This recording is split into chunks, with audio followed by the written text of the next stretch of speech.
You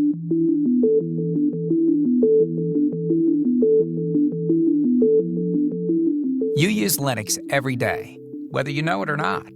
Over 850,000 Android phones running Linux are activated every single day. Compare that to just 30,000 Windows phones, according to the latest reports.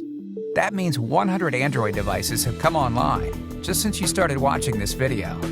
Nearly 700,000 TVs are sold every day, most of which are running Linux. 8 out of 10 financial trades are powered by Linux. 9 out of 10 of the world's supercomputers run Linux. Google, Twitter, Facebook, and Amazon are all powered by Linux. So, how is Linux developed to achieve all of this? Unlike other operating systems, like Windows or iOS, Linux is built collaboratively, across companies, geographies, and markets, resulting in the largest collaborative development project in the history of computing. Just since 2005, about 8,000 developers from almost 800 companies have contributed to the Linux kernel. These contributions have resulted in 15 million lines of code, 1.5 million lines written in just the last couple of years. Consider that Homer's epic Iliad poem is a mere 15,000 lines of text. The novel War and Peace, just 560,000 words. But it's not just about the sheer number of lines of code. It's also about how quickly Linux is developed and released. For example, a major new kernel comes out every 2 to 3 months. Compare this to years for competing operating systems.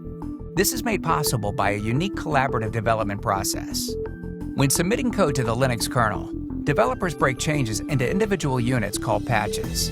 A patch describes the lines that need to be changed, added, or removed from the source code. Each patch can add a new feature, new support for a device, fix a problem, improve performance, or rework things to be more easily understood. Developers post their patches to the relevant mailing lists, where other developers can reply with feedback.